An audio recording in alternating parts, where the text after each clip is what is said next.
ఓం నమః శివాయ. ఓం నమో నారాయణాయ.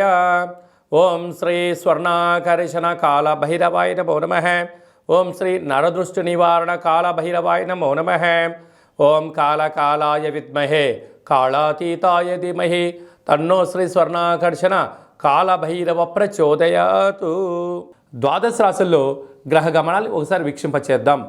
మేషరాశిలో గురు సంచార స్థితి, కన్యరాశిలో కేతు సంచార స్థితి, వృశ్చిక రాశిలో శుక్ర సంచార స్థితి, ధనస్సు రాశిలో కుజుడు మరియు బుధ సంచార స్థితి, మకర రాశిలో ఏడాది తర్వాత రవి సంచార స్థితి, కుంభరాశిలో శనేశ్వర స్వామివారు స్వక్షేత్ర సంచార స్థితి, మీనరాశిలో రాహు సంచార స్థితితో ద్వాదశ రాశుల్లో గ్రహ గమనాలు ఈ విధంగా ఉన్నాయి.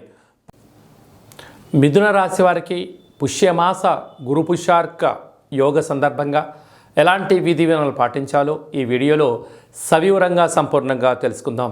మిథున రాశిలో ఏ నక్షత్రాలు వస్తాయనగా మృగశిర నక్షత్రంలోని 3వ పాదం, 4వ పాదం, ఆరుద్ర నక్షత్రంలోని 4 పాదాలు, పునర్వసు నక్షత్రంలోని 1, 2, 3 పాదాలను కలిపితే మిథున రాశి.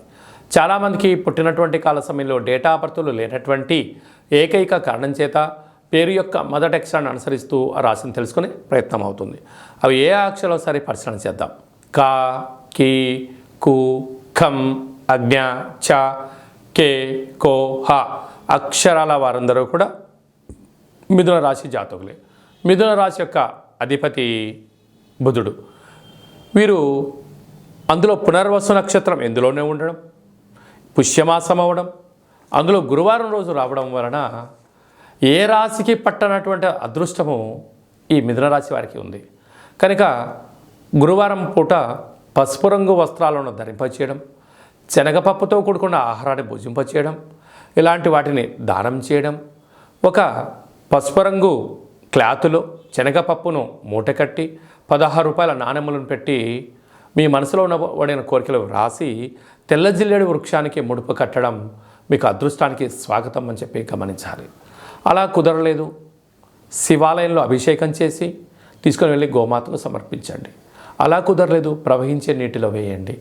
అలా కూడా కుదరలేదు, ఒక మట్టి మూకుడుకు పసుపును పూసి సంపూర్ణంగా 16 ఒత్తులు పెట్టి ఒక 5 రకాల నూనెలు వేసి దీపం వెలిగించి మీరు నమస్కారం చేసుకున్నట్లయితే గురు పుష్యార్క యోగం కలుగుతుంది. ఎక్కడైనా బహిర్ ప్రాంతాల్లో, వ్యవసాయ క్షేత్రాల్లో, అడవి ప్రాంతాల్లో తెల్ల జిల్లడి యొక్క వృక్షం ఉన్నట్లయితే తెచ్చుకొని సింధూరం పూసుకొని ఇంట్లో పెట్టుకున్నట్టయితే మీకు భావి తరాల 7 తరాల వరకు యోగం కలుగుతుందని చెప్పి గమనించాలి. అలాగే అర్ధాష్టమ కేతు కలడం వలన చిన్న చిన్న విషయాలకు ఆందోళన తగదు. మౌనంగా ఉండండి, ప్రకృతిని, పర్యావరణాన్ని, నేచర్ని గమనిస్తూ ఉండండి. అదృష్టమైనటువంటి ఆలోచనలు మీ తొడతాయి.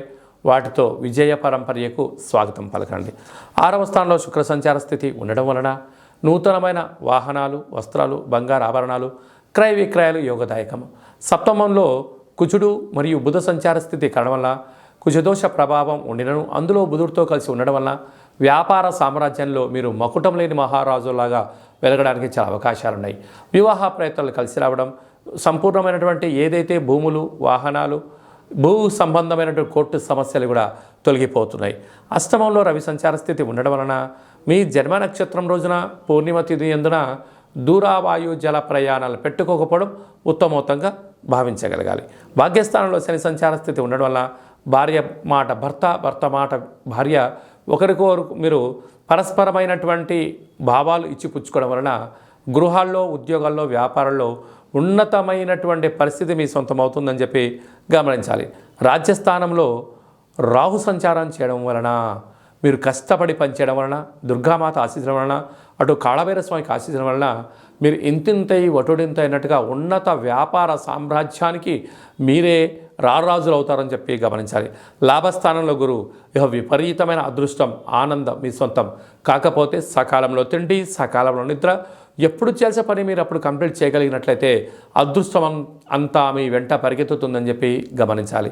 అలాగా స్వయం వృత్తుల వాళ్ళు, సేవా రంగాల వారు, వ్యవసాయ సోదరీమణులు, అలాగనే సాఫ్ట్వేర్ హార్డ్వేర్ ఉద్యోగస్తులకు ఇది మంచి తరుణం అని చెప్పి గమనించాలి.